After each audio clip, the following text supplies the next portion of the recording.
Scripted within an ancient tome, which lies beneath centuries of dust in the guarded library of Mechalon, is the story of how the rift was formed. Though most cannot recall a time when the rift did not divide the Enclave and the Outlands, they were at one time unified. At that time, there were lands where the very essence of magic was believed to dwell, for they were lush and prosperous.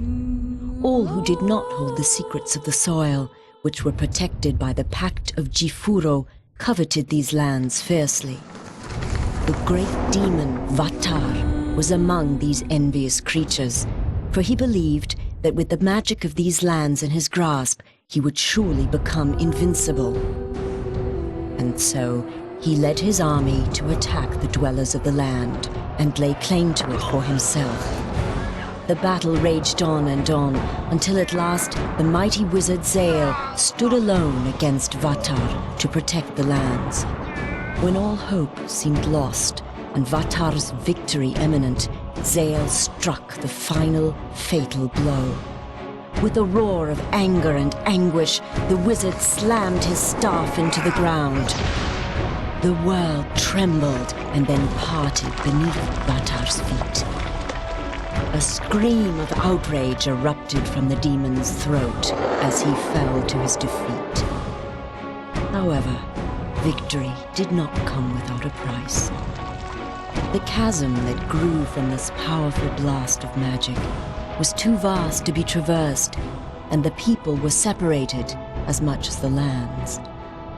Those who had come to aid their brothers in fighting against the demon's army returned to their home called Mechalon, with stunned minds and heavy hearts. The Pact of Jifuro had been broken, and they had become separated from their brothers. The denizens of the Outlands, a dark and selfish people, became known as the Dreg Attar, and the Enclave of Magic Land, which had been divided from the rest, formed a peaceful city called Selenheim. In time, all wounds are healed, for in the lengthy span since it was torn asunder, it seems that the magic inherent within the world has begun to knit the land back together. The rift grows smaller and can even be crossed in certain locations. Though it should be a time of celebration and rejoicing, such is not the case. For despite the passage of time, the greedy Dregatar still lust after the lands of magic. Raid after raid has been sent into the Enclave in hopes of weakening it for the major attack the Dregatar intend to wage as soon as they are able. Crops burned and possessions stolen, Selenheim has been thrown into a state of extreme unrest. Heavy taxes are levied upon the people to help pay for the city's defense. This has led to uprisings within the Enclave, and some of its inhabitants have landed in jail, along with the true enemy. And it is here that our story begins. A few rebellious grains of sand within the ever-turning hourglass of life.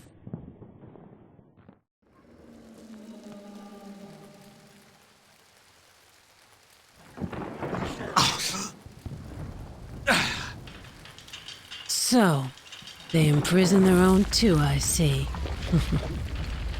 The sound you are hearing is the sound of your death.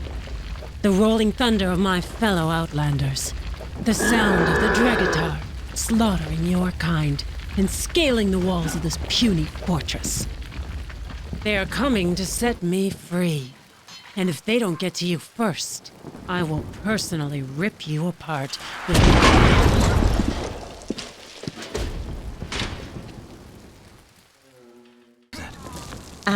another brave warrior. We should join forces.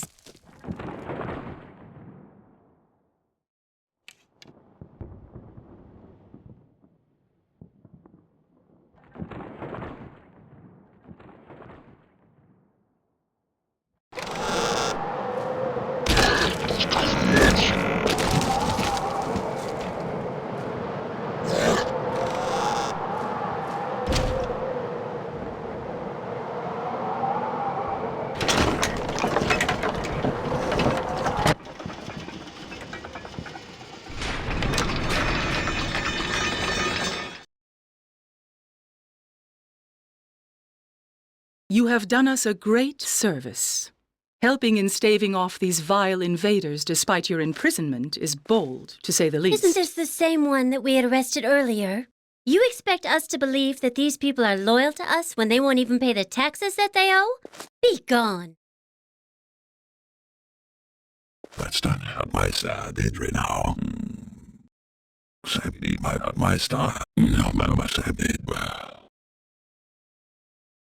It is true that you have committed a crime against us. Yet it seems you are willing to prove your loyalty to Selenheim. Because of this, I will offer you a proposition. If you continue to serve our cause and assist us in this action, you will receive full pardons and be embraced as honored warriors henceforth. There is a merchant named Marcus in the town of Celadia. He is very important to the Enclave, as he is the last merchant willing to transverse the rift and bring us supplies that are badly needed if we are to have any hope of withstanding the more frequent raids of the Dregatar. I have received word that the Dregatar have assaulted his convoys and attempted to assassinate him. He must be protected. We won't survive long without him.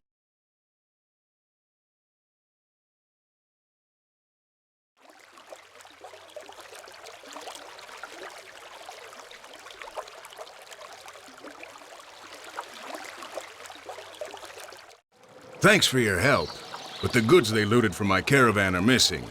They might be hidden in this deserted temple not far from here. I need your help in getting rid of these outlanders once and for all. Come on, follow me. I'll open the gate for you.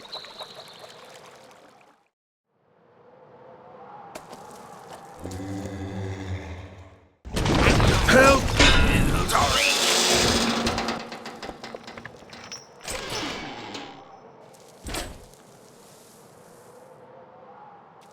Thank you for your help. This has really saved both me and Selenheim from a great deal of trouble. But there is something of even greater importance you need to do, and time is running short. Now, I've heard that the Dregatar are planning a major siege within the month against Selenheim. I've not yet been able to get word of it to the Queen. The forces of the Enclave are no match for the Dregatar. They'll surely be destroyed and enslaved. But there is one small hope. There is a legend of a people who live beyond the Outlands, the ancestors of Mekalon. Now, the stories say they were trusted friends of Selenheim before the rift began. If you could reach them and convince them to lend us aid, we might all be saved. They had won the battle against the Outland raiders and driven them from Selenheim's soil. And victory was sweet upon their tongues as they set out upon the perilous journey before them. This was their chance to redeem themselves and aid their people. But so many things were unknown, unexplained. Who were these ancestors that Marcus spoke of? Why had Queen Eilendale not sent for them before now? Without time to confer with the Queen, they began. They would have to cross the vast expanse of the dreaded Outlands and find these mysterious people who might be able to help. Yet not even Marcus seemed certain that the ancestors still existed, or how they would receive visitors if they did. As the sun descended, they came to the divided city. Once magnificent and proud, the rift had reduced it to nothing more than crumbled buildings and jagged rooftops. Now, as one of the only places where it's possible to cross the rift, dark and twisted shapes await those who wish to traverse it.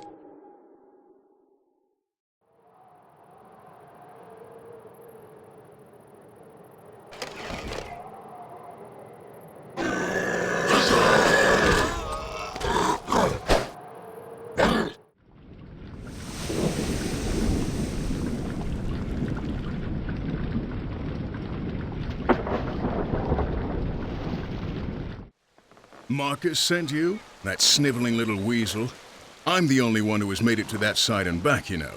But if you want my help, you've got to do something for me first. Marcus took my logbook along with the other merchandise he was supposed to sell for me. The idiot sold it to some of the locals here who refused to give it back. Get me my book, and we'll talk about getting you to the other side, though it still won't be cheap. And beware of the water. It's much colder than it seems.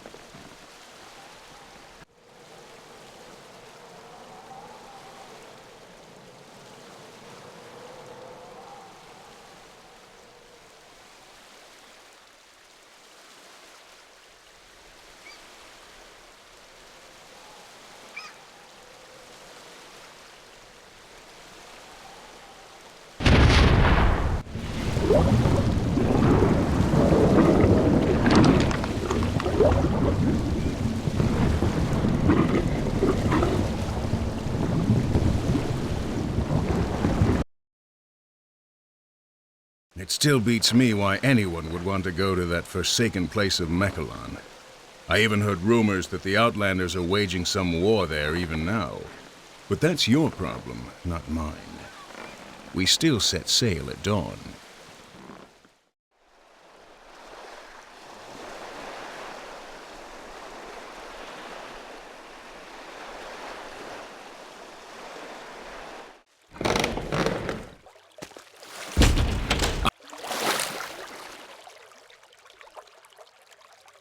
Those people from Selenheim.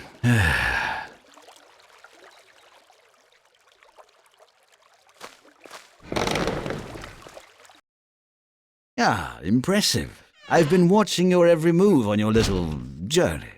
Selenheim is quite a distance to travel, and I believe we may have a common problem. You are seeking our aid against the Outlanders, yes? The magic of Selenheim is inherent in our lands as well, and they are without any doubt going to invade us soon. There is a problem that would have to be dealt with first, however. You see, the passage at Kamsara is very narrow, as you know, and it is possible for an entire army to be defeated by a mere handful of men, if they hold it. It used to be under our control. However, the Dregatar infiltrated from within and seized it themselves. For us to help you, you will need to see that this pass is destroyed, so that we can get our men through it. And I believe the only one who would truly be strong enough to do such a thing would be the legendary magician called Zale. He seems to have practice at the sort of destruction needed for this. I've heard rumors that he lives even still, and that he was last sighted near a lake further up north. If you can accomplish this, we will send the help you ask for. We have just recently repaired our airship. Bring a fuel container filled with gas, and you may use it to reach your destination faster. Your Highness, they are coming.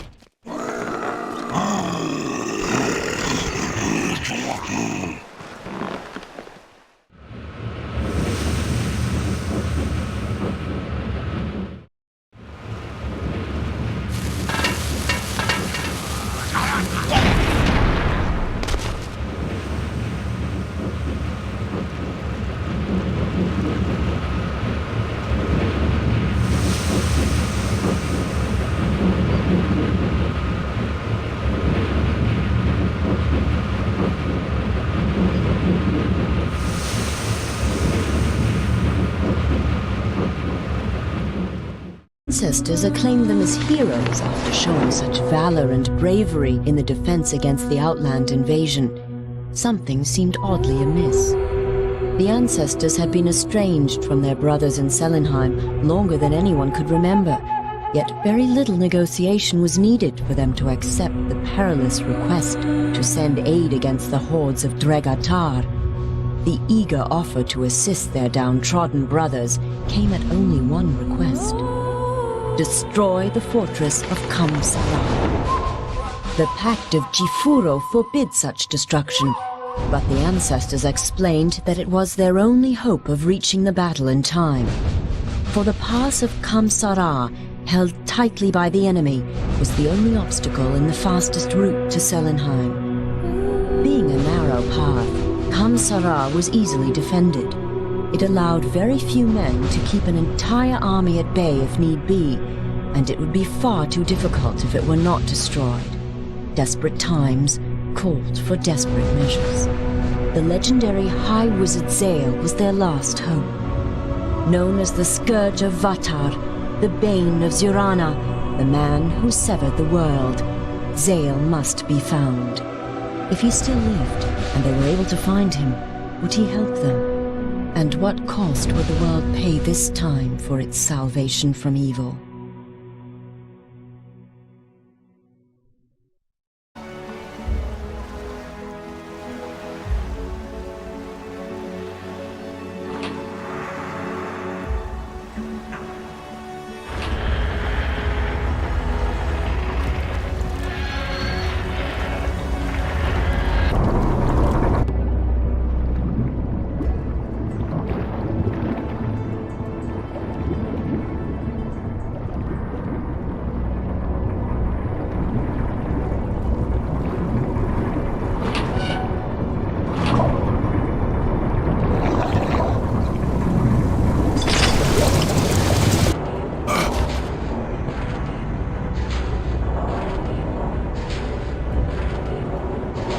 Want me to destroy the high pass in Kamzara? Oh, why do you people always come and ask me to destroy things? I need the staff of the Earth Spirit first. It was lost when I defeated Vatar. I believe it is still somewhere down in the underworld, as I can still sense its presence. Find me the staff and meet me at Kamzara.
The smoke rose high into the sky, blotting out the sun with its ink-like message. Kamzara's fortress was no more. This signal could be seen for miles. It would alert the ancestors and the outlanders alike. Wearily, they began to make their way back toward Selenheim. Tension was high, for they knew they had helped in breaking the Great Pact of Jifuro once more, and they had not had a chance to speak to the Queen before they departed on this journey. Would they be hailed as heroes for bringing aid? Or would they be sent to the gallows for their horrific deed? Rumors of Mordesa's vast armies turned out to be quite accurate. Day and night, the travelers were forced to hide among rocks and crevices, while troop after troop of nightmarish creatures passed by. The massive, twisted beasts and demons were a clear sign that the underworld itself was massing for battle. The ancient name of the mighty demon Vatar was often heard uttered among them reverently. The travelers knew there was very little time left indeed. At last, Selenheim Castle was in view, but they would soon face their greatest challenge yet.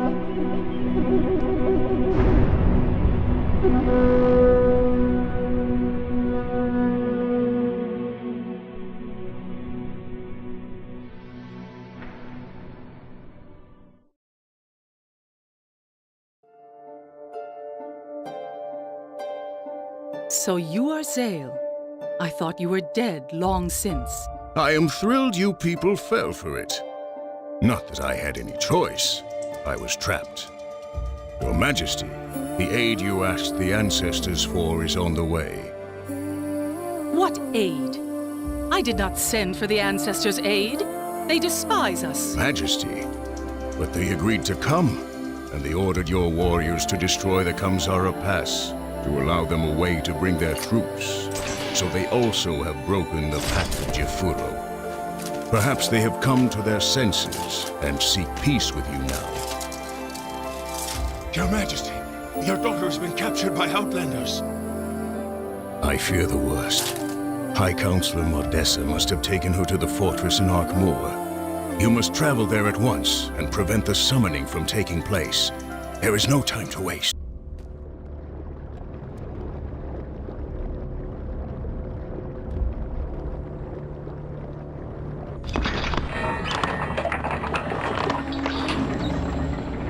You will never get away with this! Prepare to die!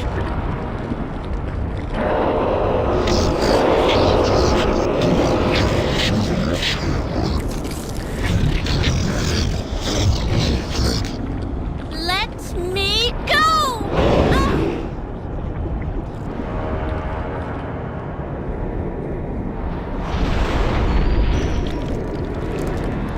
Vastly outnumbered, the armies of Selenheim were constantly in retreat towards the castle itself. Vatar's hordes crossed the rift, smashed through the defenses and pursued them. It seemed hopeless, but the death of the ancient demon came as a miracle. Echoing through the mountains and out over the fields, the sound of his final agony reached the ears of enclavers and outlanders alike. The outlanders froze in their tracks, eyes widened in horror. It could not be. Vatar was undefeatable. Only moments later, the first of the Mechalon troops arrived in a cloud of dust and banners over the horizon. Mercilessly, they crashed into the confused Dragatar horde's rear and flanks. With a new boost of morale, the soldiers of Selenheim cried out their allegiance to their queen and valiantly took up arms once more. Without their leader and surrounded, Vatar's horde was quickly diminished and soon annihilated. History would not be allowed to repeat itself. As the chaos of battle gradually faded into silence, the small party of adventurers returned to Selenheim, soon to be celebrated as heroes. As Queen Eilindel, Princess Jacindra, and the Assembly of Six were praising them for their valiant efforts, Electo of Mechalon stepped into the chamber unannounced. Boldly he asserted his authority as the savior of the Enclave. Angered by such arrogance, the Queen and her council were quick to voice their protests, and soon they seemed to be on the brink of a new war. High Wizard Zale himself stepped in. Had there not been enough fighting? They had both broken the pact of Jifuro to help their kinsman. Wearily he urged them to come to peace. But Electo refused. Breaking the pact would no longer be tolerated. He declared that he would conquer the Outlands and try to restore the magic to them. And the people of Selenheim would learn their place as infidels for their past sins. Would the people of Mechalon succeed in conquering the remaining Dragatar and restore magic and peace to the soil? Or would they become like the enemy that had just been defeated? Only time would tell. But that is another story, to be told another time.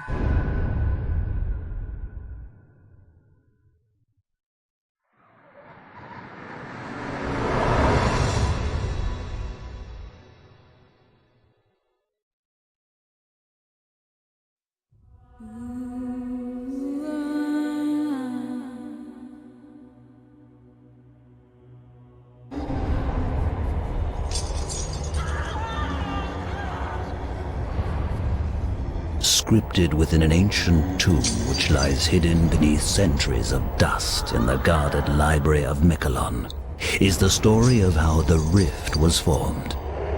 Though most cannot recall a time when the Rift did not divide the Enclave from the Outlands, they were at one time unified. In that time, there were lands which were believed to bear the very essence of magic, for they were lush and prosperous. All who did not hold the secrets of the soil, which were protected by the Pact of Jifuro, coveted these lands fiercely. The great demon, Vatar, knew that with this magic, he would be invincible. he would at last prevail over all. Venomously he led his army to attack the dwellers of the land to claim it as his own. The battle raged, and the people fell before Vatar's vast army. Victory was so close it could be tasted upon their blackened tongues, as bodies of the defenders lay sprawled about them on the bloodied field. Exultantly, Vatar rose to proclaim his triumph. It was then that disaster struck, in the form of a pathetic little wizard called the Mighty Zale. With a roar of anger and anguish, the wizard slammed his staff into the ground. The world trembled and then cracked, parting beneath Vatar's feet. With an outraged scream, the demon lord plummeted to the depths, to be consumed by the earth he sought to rule. A chasm grew from this powerful blast of magic, wide and longer than any could measure.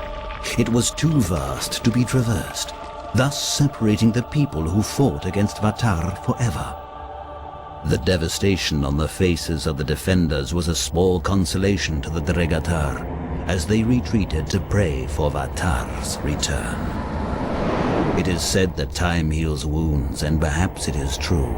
For in the centuries after the land was torn asunder, it appeared that magic began to knit them back together.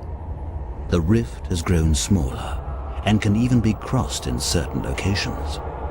The Dregatar, driven by an age-old lust for the land that should belong to them, are now raising their hordes, building siege weapons, and preparing for the day when they may take their revenge and possession of the magic lands. On the other side of the rift, the people of Selenheim are strengthening their defenses.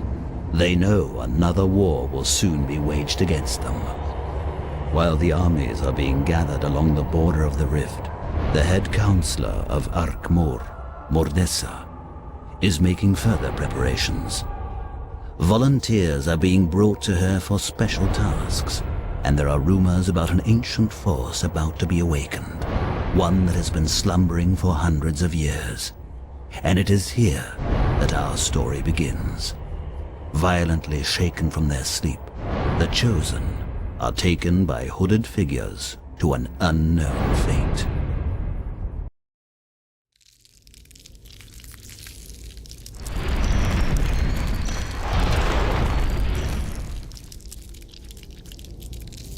Time has come. You have been summoned here to do my bidding and prove your devotion to our cause. You should feel honored that you were chosen, for if you please me, you will be rewarded abundantly. However, should you fail, your reward will be eternal pain. Your first mission will be to bring me the Crystal of Eversea. It is located in the house that once belonged to Zorana, a former enemy who is now dead. The home is still guarded, though, and it may be difficult for you to gain entrance, but that is not of my concern. The crystal can be found in the library. Bring it to me. It may prove useful very soon.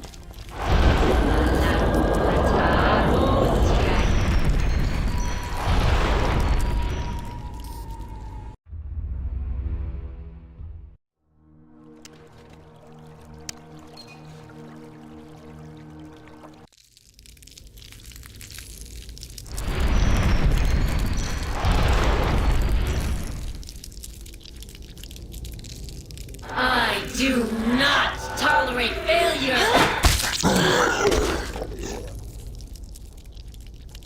I've another mission for you. There is a merchant named Marcus. He is a nuisance. Not only has he been spying on us, but he has been bringing supplies to the Enclave. I will no longer tolerate this! You will find him and dispose of him.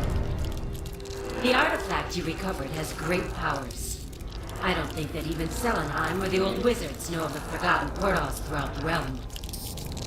With this crystal, I can send you anywhere I desire. Once you are done, I will open another portal for you. I will watch you.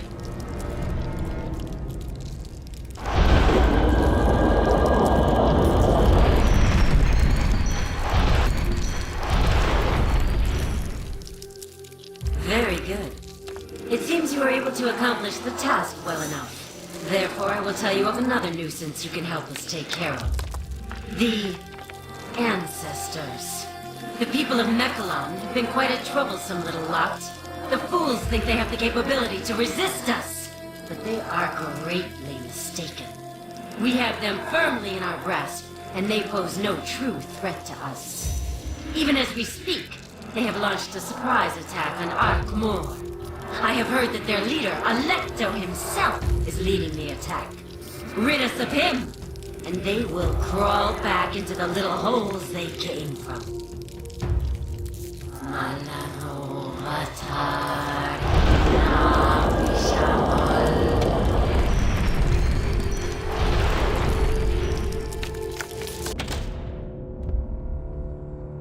Charge!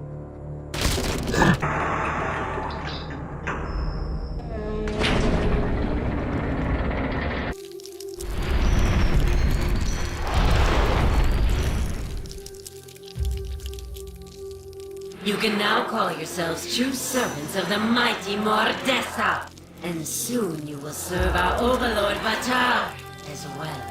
But once I have the Tomb of Souls, I will raise the Great One anew, and through the bond of blood, we will be one, and reign together over the world. To start the ritual that will bring our glorious master back, I will need the Tomb of Souls, and you will get it for me. It lays within Zorana's former stronghold, in the Mansion of Dreams. Zorana, thought to rival me for our lord's affections. The foolish woman tried to gain control of the demons using the Tomb of Souls, and ended up becoming one herself. And then she was defeated by that feeble-minded wizard Zale. The legends say that the little man took the book and put it somewhere safe to be protected by a powerful guardian. But I'm certain those are just rumors that he started himself, to throw those who sought the book off the trail. He does not have the power necessary for such a feat. But we shall see. The trail leads to an old house, called the Mansion of Dreams. See what you can find there.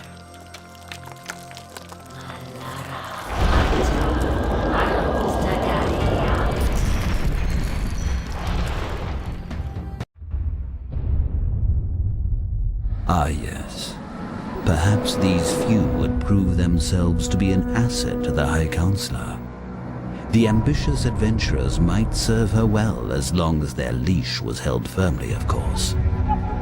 As reward for their achievements, a far more difficult and important task would be placed before them. The information Mordessa would allow them would be limited, for they need only to do what they are told. Stepping through the dark portal into her chambers was rarely enlightening, yet they would learn more than they had expected.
Anything else that they had ever encountered.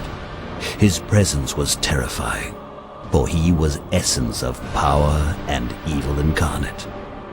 Princess Yasindra screamed and squirmed with all her might, but there was no one left to save her from her fate. She was devoured, and thus Vatar was bound to Mordessa, his servant.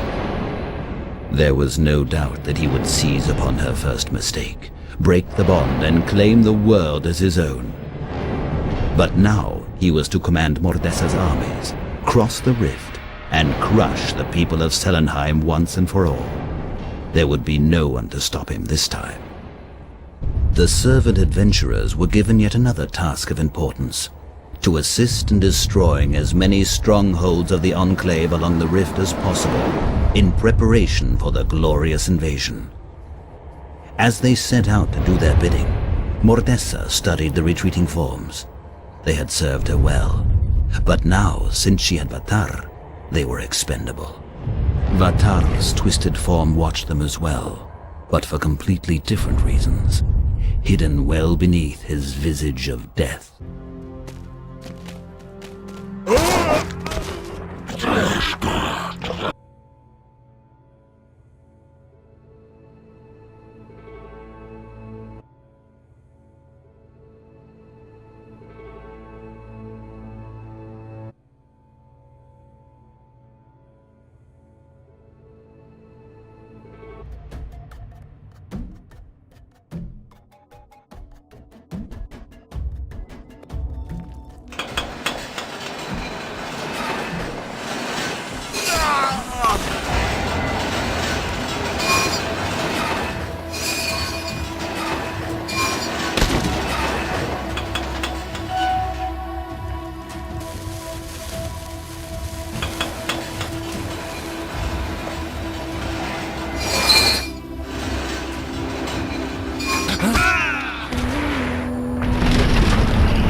What is more glorious than serving the great demon Vatar himself?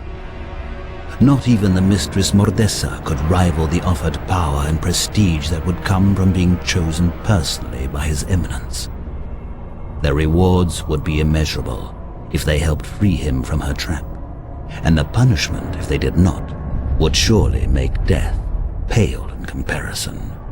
Demonstrating his immense power, Vatar effortlessly summoned a portal which would take them to Ur-Anon Island, Mordessa's personal lair. Icy winds howled from the ocean and whistled over the small island, barren and lifeless. The only evidence of inhabitants was the crude structure perched threateningly upon the hilltop. Here they would forsake their mistress for a new master. Death and worse lurked ominously within every surrounding shadow.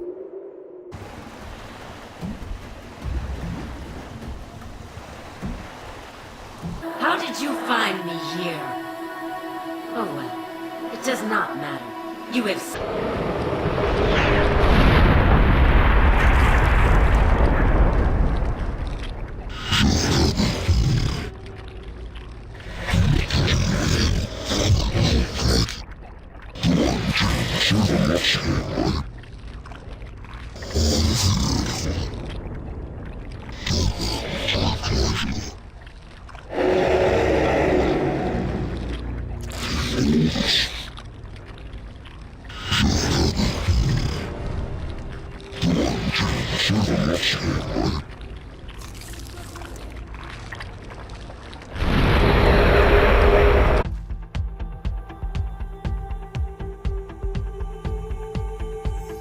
So this is what it would come to in the end.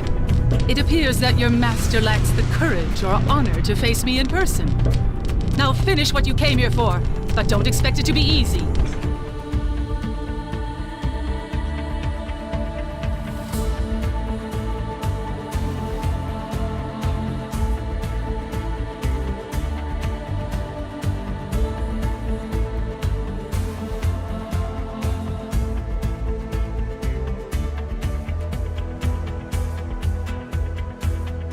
solemn assembly fell to their destined defeat, and Vatar watched as a stunned silence fell over Selenheim, for all could feel the loss of their beloved leader. She who wielded the magic that nourished Selenheim was dead. Her only heir was dead. Their fate was sealed. With renewed vigor, born of desperate men with nothing left to lose, the defenders continued their fight against the invading army, but to no avail. The hordes of Drigatar engulfed and devoured them. Most were put to gruesome, painful deaths. No honor was spared, no kindness shown. The insignificant beasts who used to be known as Selenheim's proud and valiant guardians were now led through the streets in shackles, chained as slaves. With great satisfaction, Vatar stood upon the mountaintop, watching the prisoners being herded away like dogs. Yet, a sense of unease was beginning to creep over him. Turning, the mighty demon looked down to see a mass of red and gold advancing toward the trampled battlefield. They were obviously intent on attacking, probably expecting that his troops were already weary from the war they had just won.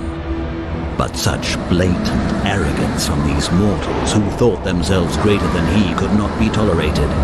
Angrily he rose to call his army once more to war. But that is another story, to be told another time.